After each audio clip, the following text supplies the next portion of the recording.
Hello friends, आज से हम एक नया सब्जेक्ट शुरू करने वाले हैं, क्रिया शारीर। इसको मैं पूरा यूट्यूब पर ऑनलाइन पढ़ाने वाली हूँ। इसमें हम A to Z पूरा सब्जेक्ट कवर करेंगे, क्योंकि एग्जाम के पॉइंट ऑफ व्यू से ये सब्जेक्ट बहुत ज्यादा इंपॉर्टेंट होता है। क्रिया शारीर दैट मीन्स आयुर्वेद सिद्धांत। इसमें आपको सभी संहिताओं जैसे बृहत्त्रयी लघुत्रयी का शॉर्ट में सारा सारांश यहाँ मिल जाता है। और यहाँ पे जो इम्पोर्टेंट मौलिक सिद्धांत हैं वात पित्त कफ से रिलेटेड, जो कि हर एग्जाम में क्वेश्चन पूछे ही जाते हैं सभी संहिताओं के सिद्धांत से, वो पूरा A to Z कवर हो जाएगा। और एग्जाम के पॉइंट ऑफ व्यू से इम्पोर्टेंट है, इसलिए मैं इसको लाइव पढ़ाने वाली हूँ। और हर एक लेक्चर के बाद में आपसे कुछ क्वेश्चंस पूछूंगी, जिसको आपको कमेंट करके आंसर भी देना रहेगा। और यकीन मानिएगा, इसको अगर आप अच्छे से पढ़ लेंगे तो आपका जो अदर सब्जेक्ट है उसमें भी आपको काफी हेल्पफुल होने वाला है ये। और इसमें जो जो चीजें हम क्लास में पढ़ेंगे उसको 100% आप क्लास में ही याद कर लेंगे। ठीक है, चलिए शुरू करते हैं।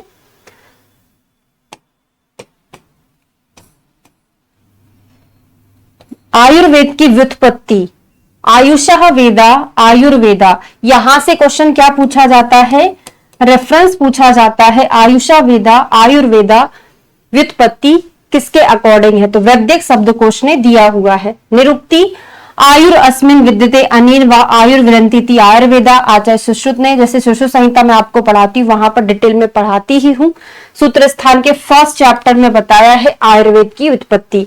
ठीक है, काश्यप ने भी सेम श्लोक बताया है, बस थोड़ा सा डिफरेंस है। कहां पर, लक्ष्यन्ते पर डिफरेंस है। ठीक है, तो इसका हम एक कोड बना सकते हैं। क्या कोड बना सकते हैं कि काश्यप जो है क्या है, बच्चों के डॉक्टर हैं, बच्चों के डॉक्टर हैं।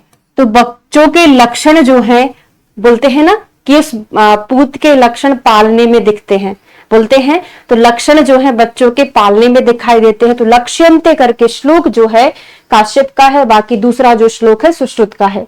तो आयुर अस्मिन् विद्यते अनेन व आयुर्विदन्तीति आयुर्वेदा। परिभाषा पूछी जाती है आयुर्वेद की, तो सबसे पहले क्वेश्चन क्या बनता है कि आयुर्वेद की परिभाषा किस आचार्य ने दी है।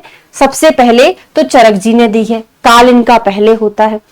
कब बताई है, सॉरी किस चैप्टर में बताई है इन्होंने, तो सूत्र स्थान के फर्स्ट चैप्टर में बताया है आयुर्वेद की परिभाषा। और यहाँ पे साथ साथ आयुर्वेद के आयु के भेद भी बताए हुए हैं।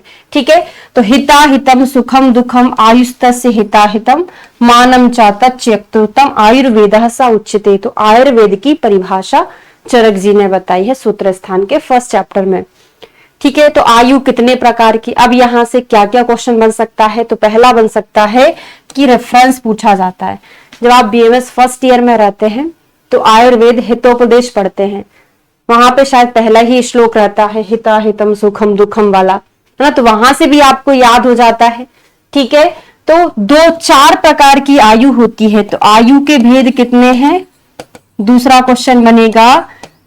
दूसरा क्वेश्चन है आपका 4 होता है। पहला क्वेश्चन क्या था, कहाँ का श्लोक है, चरक जी ने कहां पर बताया। दूसरा बनेगा कितने प्रकार की आयु होती है, तो 4 प्रकार की होती है, हितायु अहितायु सुखायु दुखायु। ठीक है, फिर यहां से तीसरा क्वेश्चन ये बन सकता है कि आचार्य चरक ने आयु के भेद तो यहां पर बताए हैं सूत्र स्थान के फर्स्ट चैप्टर में, लेकिन इसका विस्तार पूर्वक वर्णन की हितायु क्या क्या हितायु में आता है, या हितायु की परिभाषा या इनका डिटेल में वर्णन पूछे, विस्तार पूर्वक हमसे वर्णन पूछा जाए। विस्तार पूर्वक वर्णन कहां पर किया है, तो चरक जी ने सूत्र स्थान के सबसे लास्ट चैप्टर अर्थेदश महामूली अध्याय 39। ठीक है, क्लियर हो गया। चैप्टर का नाम एक बार देख लीजिएगा, मैं गलत तो नहीं बोल रही हूं ना, 30 ही है शायद। ठीक है, फिर आता है व्यवहारिक परिभाषा। तो व्यवहारिक परिभाषा किसने दी, तो यहां से क्वेश्चन बनता है। तो भाव प्रकाश जी ने क्या बोला है, व्यवहारिक परिभाषा बताई है आयुर्वेद की। तो आयुर्हिताम व्याधि निदानम शमनम तथा विद्यते यत विदन्ति सा आयुर्वेदा। श्लोक पूरा याद नहीं करना, केवल एक पॉइंट याद रख लेना कि व्यवहारिक परिभाषा किसने बताई है। क्वेश्चन पूछूंगी लास्ट में, वीडियो को लास्ट तक जरूर देखना। ठीक है, प्रयोजन क्या होता है, तो आयुर्वेद का प्रयोजन, प्रयोजनम चा स्वस्थस्य स्वास्थ्य रक्षणम आतुरस्य विकार प्रशमनम चा। ठीक है। फिर एक और श्लोक आया है, धातु साम क्रिया चोक्ता तंत्रास्य प्रयोजनम। तो पहले हम बात कर ले आयुर्वेद के प्रयोजन की। तो आयुर्वेद का प्रयोजन कहां पर किसने बताया है? तो रेफरेंस पूछा जाता है। जब भी मैं रेफरेंस की बात करूं तो R/F लिख लिया करो। तो चरक जी ने आयुर्वेद का प्रयोजन का जो श्लोक है, चरक सूत्र सबसे लास्ट 30 में बताया, और सुश्रुत ने आयुर्वेद का प्रयोजन सबसे पहले चैप्टर में बताया। तो हो गया ना याद, चरक ने लास्ट में, सुश्रुत जी ने पहले। कहां बताया है? यह खल्व आयुर्वेद प्रयोजनम व्याधि सृष्टानाम व्याधि परिमोक्षा स्वस्थस्य रक्षणम का सुश्रुत जी ने सूत्र स्थान के फर्स्ट चैप्टर में बताया।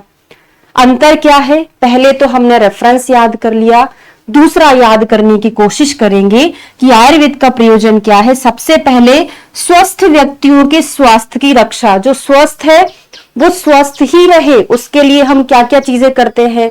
स्वस्थ व्रत का पालन करते हैं, दिनचर्या ऋतुचर्या का पालन करते हैं, ताकि व्यक्ति बीमार ही ना पड़े। और दूसरा क्या है? आतुरस्य विकार प्रशमनम च, अगर व्यक्ति बीमार हो चुका है तो उसके विकार को कैसे ठीक किया जा सके, चरक जी ने बोला है। तो चरक जी ने फर्स्ट नंबर पर क्या बोला है? स्वस्थ की रक्षा करना। दूसरे नंबर पर क्या बोला है? आतुर के विकार की ट्रीटमेंट करना या उनका प्रशमन करना। ठीक है। सुश्रुत जी ने क्या बोला है? सबसे पहले यह खल्व से शुरू हो रहा है इनका श्लोक, तो डिफरेंस याद रखना। ठीक है। व्याधुप सृष्टानाम व्याधि परिमोक्षा, जो व्याधि से पीड़ित व्यक्ति है उसके व्याधि से मोक्ष करने के उपाय ढूंढना, मतलब पहले रोगी की चिकित्सा करना। दूसरा उन्होंने बोला है स्वस्थ की रक्षा करना। एकदम अपोजिट हो गया, तो कैसे याद रहेगा? देखो, सुश्रुत जो है सर्जरी वाले हैं, अगर कोई व्यक्ति बीमार ही नहीं पड़ेगा, स्वस्थ रहेगा, तो सर्जरी करवाने जाएगा क्या? नहीं करवाएगा ना। तो सर्जन के पास कब व्यक्ति आता है? जब वो बीमार रहता है। तो उन्होंने सबसे पहले बीमार की ट्रीटमेंट किया, उसके बाद उन्होंने बोला कि आपको अब स्वस्थ कैसे रहना, उसके उपाय बता दिए। ठीक है। तो ऐसे ही पूछा जाता है कि सबसे पहले चरक ने किसको रखा, दूसरे नंबर पर किसको रखा? सुश्रुत ने पहले किसको रखा, दूसरे नंबर पर किसको रखा? ये हो गया, ये आयुर्वेद का प्रयोजन था। फिर हम तंत्रास्य प्रयोजनम, तंत्र का प्रयोजन देखें। तंत्र का प्रयोजन, इसको हम आयुर्वेद तंत्र का प्रयोजन भी समझ सकते हैं। आप ये बोलोगे मैडम आयुर्वेद का प्रयोजन, आयुर्वेद तंत्र का प्रयोजन, आयुर्वेद एक प्रकार का तंत्र ही है ना, तो इसमें डिफरेंस क्या है? भाई डिफरेंस हो या ना हो, लेकिन एग्जामिनर कैसे क्वेश्चन पूछता है? जो बुक में दिया हुआ है, तो आपको तो वैसे ही याद करना पड़ेगा ना। तो तंत्र के प्रयोजन में इन्होंने क्या बोला है? धातु साम्य क्रिया चोक्ता तंत्रा से प्रयोजनम, धातु को साम्य करने की क्रिया ही तंत्र का प्रयोजन है। तो चरक सूत्र फर्स्ट में दे दिया। बात समझ में आ रही हो तो कमेंट करके एक बार बताते जाया करो कि भाई समझ में आ रहा है ना। मुझे लगे कि आपको सच में आ रहा है समझ में, है ना। तो आयुर्वेद का प्रयोजन चरक सूत्र 30 में, आयुर्वेद तंत्र का प्रयोजन चरक सूत्र फर्स्ट में। तंत्र का प्रयोजन क्या है? धातु को साम्य करना तंत्र का प्रयोजन है। और आयुर्वेद का प्रयोजन क्या है? स्वस्थ की रक्षा करना और आतुर के विकार को ठीक करना। क्लियर? यहां तक सभी को अच्छे से समझ आ गया। आगे बढ़ते हैं। सुश्रुत ने भी आयुर्वेद के 2 प्रयोजन माने, किंतु उनका क्रमाचार चरक से भिन्न है, जो कि अभी मैंने पढ़ा दिया है। ठीक है। अब आता है अष्टांग आयुर्वेद। पूछा जाता है, क्या क्वेश्चन पूछा जाता है? निम्न में से आचार्य चरक ने विषकर वैरोधिक प्रशमन को किस नंबर पर बताया है? अष्टांग आयुर्वेदा में किस स्थान पर इसको रखा है? ठीक है। तो आपको सब याद होना चाहिए। तो सबसे पहला याद करने का तरीका, पहले तो बाघभट्ट का याद करेंगे। बाघभट्ट का श्लोक सबको याद रहता है, याद रहता है ना? बोलिए मेरे साथ, काय बाल ग्रहो ऊर्ध्वांग शल्य दंष्ट्रा जरा व्रसान, इतना सबको याद रहता है। तो बाघभट्ट का श्लोक याद कर लिया हमने, है ना। और सभी ने रसायन बाजीकरण रसायन बाजीकरण रसायन बाजीकरण को लास्ट में माना है। तो सभी का रसायन बाजीकरण तो हमको याद हो गया। ठीक है। अब याद करते हैं सुश्रुत का। पहले अब चरक का याद कर लेते हैं। तो चरक का एक कोड है काशाश, काशाश विभू को, और लास्ट में रसायन बाजीकरण तो सभी में है। तो काशास विभू को, फिर आप बोलोगे मैडम ये कैसा कोड है। देख, कोड के साथ हमेशा कोड अकेला याद नहीं रखना, कोड के साथ उसका एक्सप्लेनेशन भी आपको याद रखना है। बार बार ये कोड पढ़ोगे याद हो जाएगा। ठीक है, तो आपको पता है चरक जो है काय चिकित्सा प्रधान है, तो कोड याद हो जाएगा कि काशाश विभू को जो है वो चरक का कोड है अष्टांग आयुर्वेद का। ठीक है, तो का से काय चिकित्सा, शा से शाला, किसा से शल्य, बी से विषगर्भ वैरोधिक प्रशमन, ठीक है, भू से भूत विद्या, कौ से हो जाएगा कौमार भ्रत, ये कौमार भ्रत है। ठीक है, और रा से हो जाएगा रसायन, बा से हो जाएगा बाजीकरण। सुश्रुत का क्या है? सुश्रुत कौन सा किस चीज में प्रधानता रखते हैं? शल्य में प्रधानता रखते हैं। तो पहले लिख लो शल्य, और शल्य के शा और ला वाला शालाक के याद कर लो। हमने शल्य में शा और ला वाला शालाक याद कर लिया। रसायन बाजीकरण सभी में सेम रहता है लास्ट में। अब हमको एक और कोड याद रखना है, काभू कौगद, काभू कौगद। का से काय चिकित्सा, भू से भूत विद्या, कौ से कौमार भ्रत, गा से अगध, गद से अगध तंत्र, लास्ट में रसायन बाजीकरण। एक बार और रिपीट कर देती हूं। चरक का क्या था? काशाश विभू को रसायन बाजीकरण, बाघभट्ट श्लोक याद कर लिए। और सुश्रुत का क्या था? शल्य शालाक के रसायन बाजीकरण, बीच में कह रहा था काभू कौगद। अब क्वेश्चन कैसे बनेगा, चलिए बताइए। कौमार भृत्य को आचार्य सुश्रुत ने कौन से नंबर पर रखा है? अष्टांग आयुर्वेदा में कौन से स्थान पर रखा है? 5वें नंबर पर रखा है। चरक ने कहां रखा है? 6वें नंबर पर रखा है। ठीक है, बाघभट्ट जी ने कहां रखा है? 2 नंबर पर रखा है। इस तरीके से आपसे क्वेश्चन पूछे जाएंगे एग्जाम में। ठीक है, चलिए आगे बढ़े। निरुक्ति, आयु की निरुक्ति क्या है? आयु इति जीविति, जीवित काला शब्दकोश का है। परिभाषा देखते हैं, फिर रेफरेंस पूछा जाता है। तो मैंने आपको बताया ना कि क्रिया शारीर जो है पूरा सैद्धांतिक है। जितने भी मूलभूत सिद्धांत है आयुर्वेदा में, पूरा बृहत्त्रयी लघुत्रयी का सब यहाँ पर कंपाइल कर दिया गया है। तो हर एग्जाम में यहाँ से क्वेश्चन पूछे जाते हैं।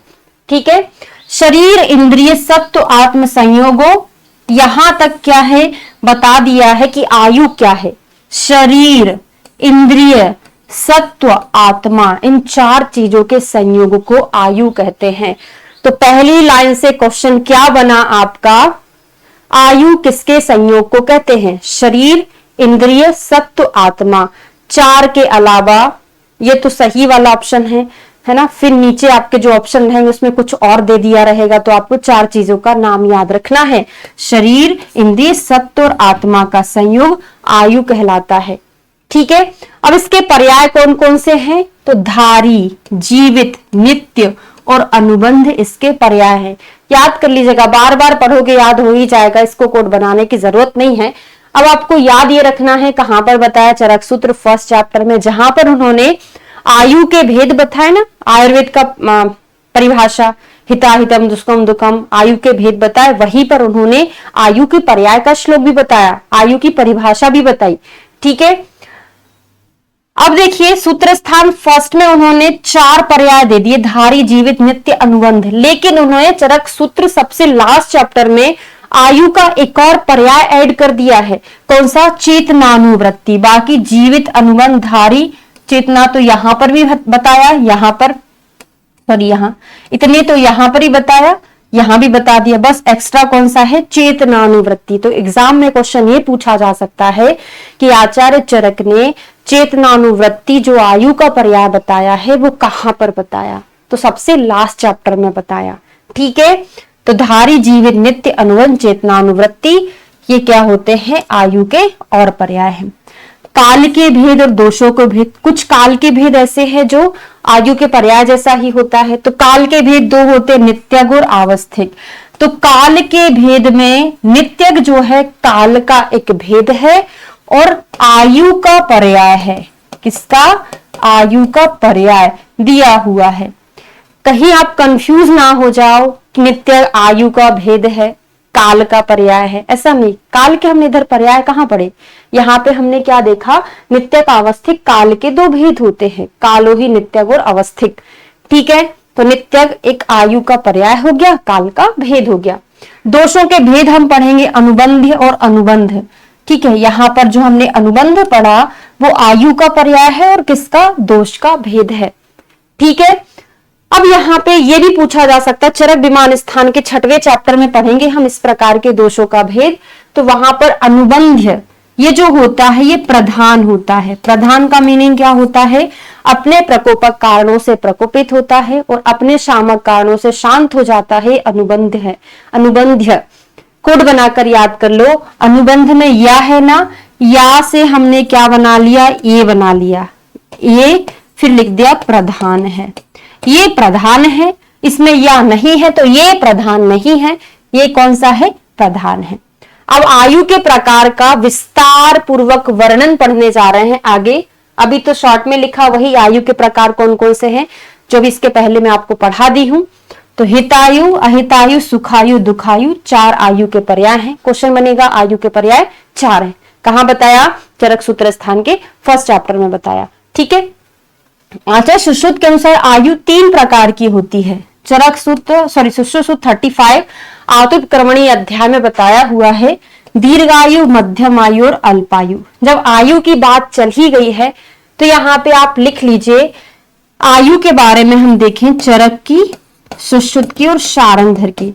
चरक ने आयु बोला है टोटल 100 वर्ष, सुश्रुत का होता है 101 और शारंगधर का क्या होता है, 120 वर्ष की आयु होती है। ठीक है, आत्रेय के अनुसार प्राणी मात्र की आयु युक्ति की अपेक्षा करती है, युक्ति की अपेक्षा करेगी। चरक के अनुसार आयु का बलाबल दैव और परुष्कार पर आधारित होता है। हितायु, अहितायु, सुखायु, असुखायु के लक्षणों का वर्णन क्वेश्चन पूछा जाता है, इनके लक्षणों का वर्णन कहां पर किया है, डिटेल में वर्णन कहां पर किया है, तो सूत्र स्थान के सबसे लास्ट 30 नंबर के चैप्टर में।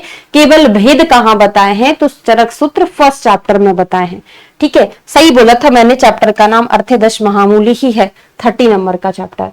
ठीक है, फिर सुख एवं असुख आयु के लक्षण देखते हैं। तो पहले इसको समझ लें, सुख असुख, तो यहाँ पे सुख आयु बताई जाएगी, उसके अपोजिट असुख बोल देगा। हितायु बताई जाएगी, उसके अपोजिट अहितायु बोल देगा। तो सुख आयु खुद के शरीर के लिए जो चीजें हैं वो सुख आयु है, और दूसरों के लिए हम जो कर रहे हैं वो हितायु है। जैसे हमने किसी दूसरे के लिए कुछ ऐसा कर दिया जो उसका हित हो गया, तो वहां पर वो हितायु। क्वेश्चन ऐसा पूछा जाता है, निम्न में से कौन सा हितायु के लिए है या नहीं है, सुख आयु के लिए है या नहीं है। पढ़ के समझते हैं, समझ में आएगा। तो जो मनुष्य शारीरिक या मानसिक रोगों से आक्रांत नहीं है, मतलब खुद के शरीर को क्या मिल रहा होगा, सुख मिल रहा होगा, तो ये सुख आयु में आएगा। विशेषकर युवा है बढ़िया, तो खुद को सुख मिलेगा।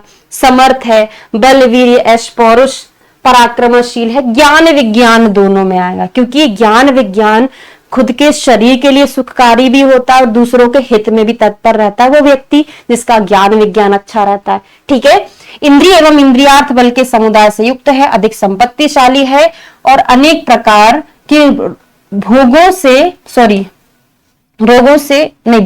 है युक्त है, जिनके समस्त इच्छित कर्म पूरे हो जाते हैं, अपनी इच्छा अनुसार भ्रमण करने वाला होता है, ये सुखायु है। इसके विपरीत असुख होती है।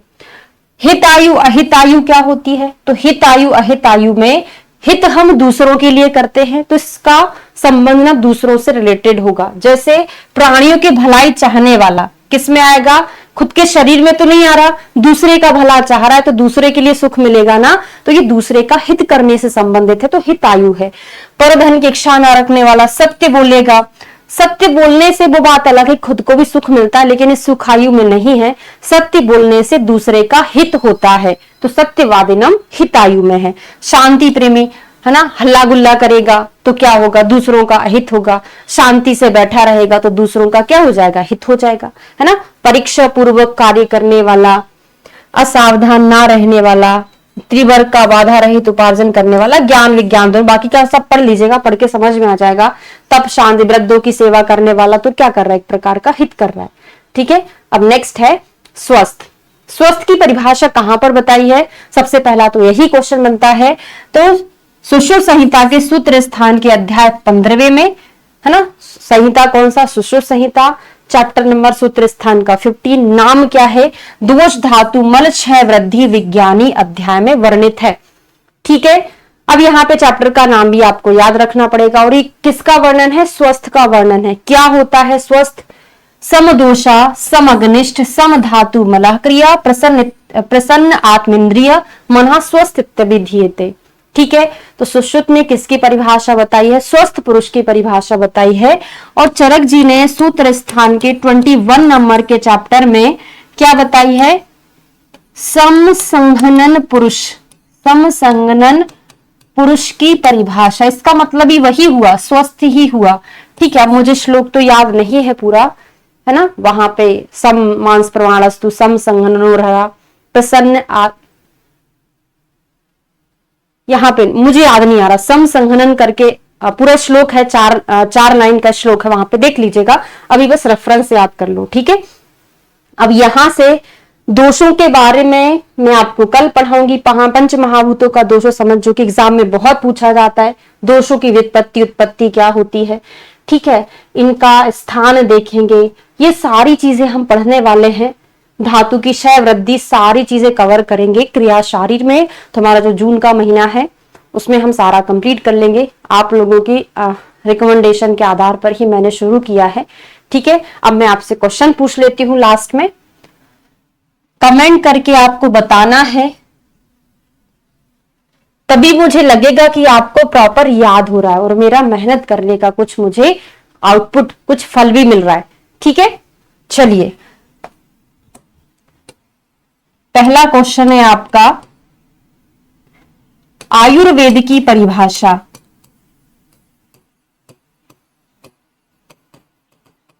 चरक जी ने कहां पर बताई है ना? चरक ने कहां पर बताई है ये आपको बताना है। आयु के कितने भेद होते हैं? आयु के भेद कितने होते हैं? पहला क्वेश्चन हो गया। दूसरा आयु के भेद। तीसरा चेतनानुवृत्ति। चेतनानुवृत्ति जो आयु का एक पर्याय है वो किस चैप्टर में है, कहां पर बताया गया है? चौथा क्वेश्चन है ज्ञान विज्ञान। ज्ञान विज्ञान हितायु में आता है कि अहितायु में आता है ना? हितायु, सुखायु, असुखायु, जो 4 प्रकार की आयु हमने पढ़ी, कहां पर आता है? आपको बताना है अनुबंध्य। चौथा। पांचवा अनुबंध्य और अनुबंध में से कौन सा प्रधान होता है? छठवां क्वेश्चन है आयुर्वेद की व्यवहारिक परिभाषा किसने बताई है? सातवां क्वेश्चन है विषगर वैरोधिक प्रशमन। विषगर वैरोधिक प्रशमन को आचार्य चरक ने अष्टांग आयुर्वेदा में कौन सा स्थान दिया है? आठवां क्वेश्चन है नित्यक जो है क्या होता है? आयु का और काल का, है ना? आयु का भेद है, काल का पर्याय है, या काल का भेद है, आयु का पर्याय है, ये बताना है। लास्ट 2 क्वेश्चन और देख लेते हैं। 9th और 10th नंबर का क्वेश्चन है। अब बताइए आयुर्वेद का जो प्रयोजन है चरक ने कहां पर बताया? रेफरेंस बताना है। आचार्य सुश्रुत ने आयुर्वेद का जो प्रयोजन बताया है वो कहां पर बताया, यहां पर भी रेफरेंस आपको बताना है। ठीक है, तो 10 क्वेश्चन मैंने पूछे आपसे। कितने क्वेश्चन बन रहे हैं सभी को कमेंट करके आंसर देना है। इसके बाद मैंने जो बताया था 200 से हम कल की क्लास में शुरू करेंगे। वीडियो अच्छा लगा तो आपको लाइक करना, सब्सक्राइब करना है और शेयर करिएगा वीडियो को, ताकि जो स्टूडेंट है जो अभी एग्जाम देने वाले हैं उनको भी उससे फायदा मिले। Thank you so much.